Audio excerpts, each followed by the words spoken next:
Are you hypercritical in 2026? If so, today's episode will really catch you off guard, or maybe it will help you. We'll find out, won't we?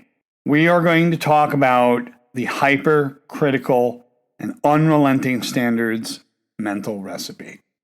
So let's talk about the mental recipe of hypercriticalness.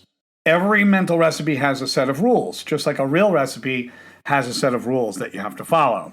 Well, the rule with the hypercriticalness is I have to do everything perfect or I'm not good enough. Like that is a belief and a rule that has to change if you want some freedom from that hypercriticalness or the unrelenting standards. The healthier rule is I aim for good standards and they do change based on the situation. Now, if we put it simply, doing your best matters more than just being perfect. Because good enough is often just actually enough. It suffices. It's sufficient. And what you do over time matters more than one moment. So I want you to understand the principle of continuity, that you're going to be continuous with something, and that's going to matter more than if you try to do it perfected on the first shot. What you do over time matters a great deal. It'll start to build up like a snowball. So being imperfect is a part of staying consistent, believe it or not. And that's in the plain way of putting it, because you are going to iterate, you are going to adapt, you are going to adjust along the way. That doesn't mean you can't aim for accuracy, but at the same token, accuracy doesn't happen on the first shot all the time. For some people, if you're someone who's been, let's say, doing archery, you might be doing it for 10 years. Hitting the target on the first shot might come naturally for you. That doesn't mean you did it on the first shot when you first started. You had to somehow work on that skill. But the core change that goes down here, that idea that changes in your brain, we have to go from it has to be perfect to it has to fit the situation. It has to be part of the situation. So you get to decide how much effort it actually needs. And I think that's where people forget about that. That is the new recipe. Okay, that is the new recipe. I decide how much effort this actually needs. So when we look at the hypercriticalness mental recipe, it comes from someone in your family that was very rigid with your standards. And that became a part of your harsh judgment and your thinking. So this is where our minds get really tough, because we had someone be strict on us, and now we feel that we have to be strict on ourselves. And that if you're getting strict about that, that you always need to act perfectly in line with what another person says. And if they don't, it turns into some kind of strong judgment. In other words, other people will judge you the same way one of your parents did, or the authority that was ruling over you as a child. So we have to look at the healthy mental recipe, that people are inconsistent sometimes. And that doesn't remove who you are. It doesn't hurt who you are or what you value. And it doesn't hurt your own value. So you can understand certain things and learn and still mess up. If it's not matching your values all the time, that's normal. That is a normal idea, because you're going to have stress and you're going to have certain situations that affect behavior. You can hold people accountable without attacking their whole entire character. I think that's where it's important. So we have to go away from like, if you mess up, it says everything about you, to this is just one moment. This is a moment in time. It's just one behavior, because it's important. And here is the positive mental recipe. A mistake contains information for adjustment. It is not the final judgment. I need you to write that on your wall. Okay, put that on a Post-it note, shove it on your computer. So when we look at everything here, standards guide you. Standards don't punish you. They guide you. So when you're aiming for standards, that's the way to go.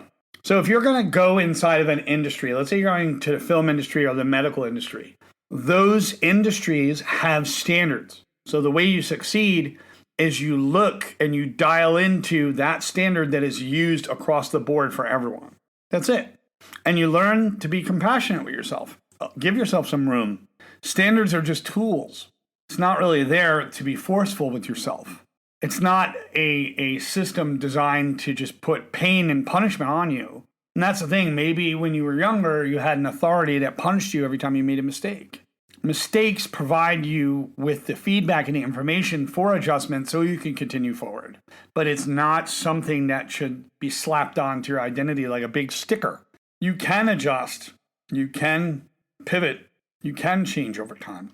Keep your standards and understand the standards of the industry you're going to go into, but understand also that you don't want to use them to attack yourself or to attack other people.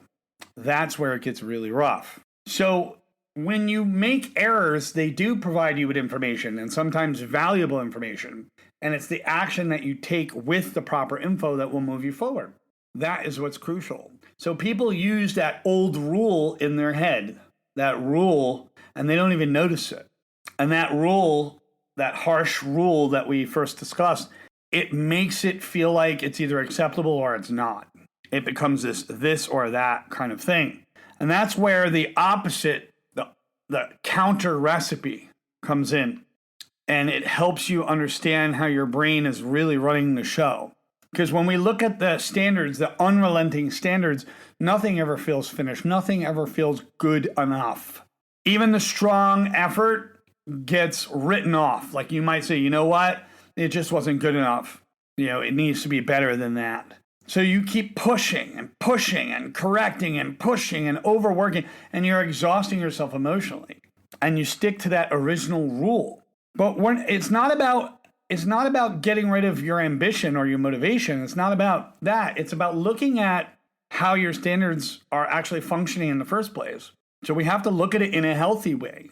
The standards exist, but they match reality instead of sitting above it.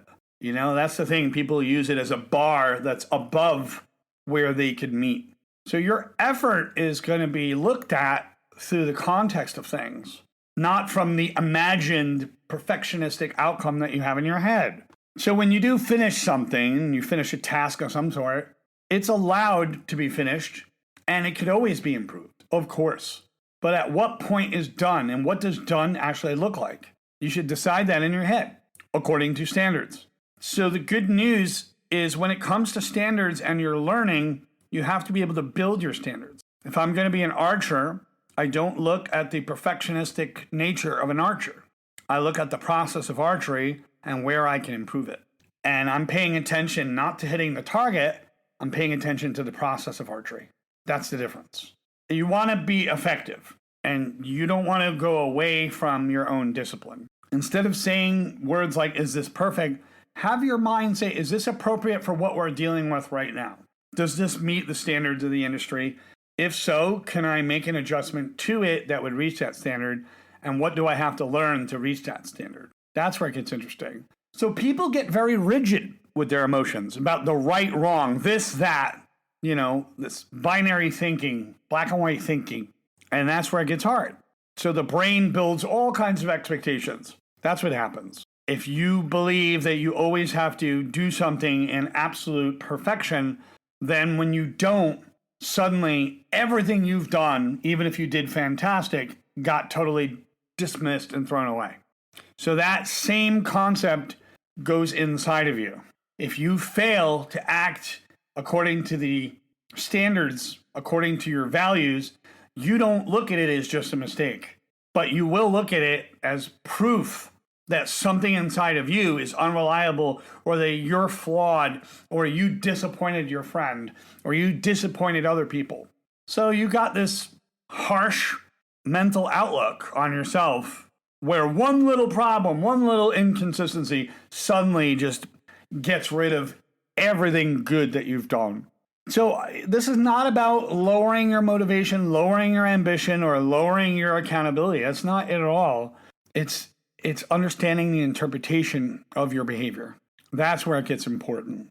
If you make a boo-boo, it just signifies that that's an area that needs a little bit of attention. It's not a reason to throw away everything you've done. It's not a reason to attach it to your identity and destroy yourself.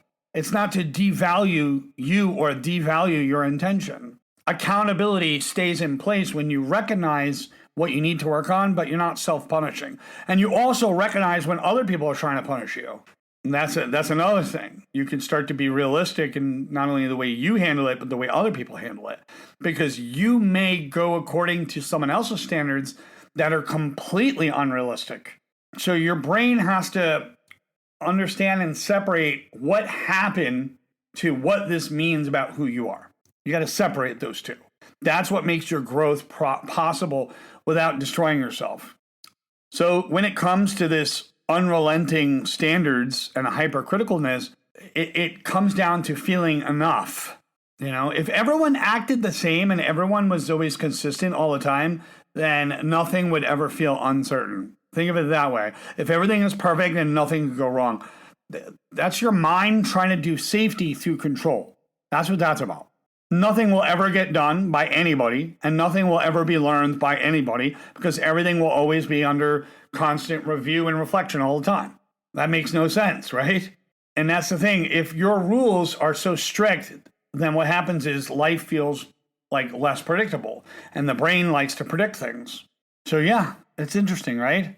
So we have to find that sweet spot between relaxing and keeping your standards and understanding what the standards are. Okay, it's very different, because the way you relax emotionally as it relates to standards are different things. Standards are there to really help you move forward and guide your direction, but they shouldn't be used as a weapon against yourself or against other people. When you're going into an industry, find what those standards are and just follow the standards and just do your best to make adjustments constantly. It's about repetition in the moment and finding ways to make that repetition less emotional, because you could be your worst enemy through your own emotional resistance. That's where it gets interesting. So human behavior is far more flexible than we allow ourselves to be. And that's the thing. It creates a completely different aspect. We have to be less judging, more adjusting, and we don't need to be so stuck or connected or magnetically adhering to these final conclusions, because it's less about the final conclusions and it's more about your understanding. It's more about really understanding what the standards are, and that standards change in a variety of different scenarios. So you got to remember, the old beliefs and the old ideas, they're trying to keep you in a safe place by you tightening some kind of control, but the new belief is effective and it's flexible and you don't lose any direction at all. You want to guide yourself towards that new belief. So go towards the new mental recipe of standards matter, but they are flexible, realistic, and of course, most of all, proportional to the situation. That's all I'm going to say. Have a great day. Have a good day, and we'll see you on the next episode.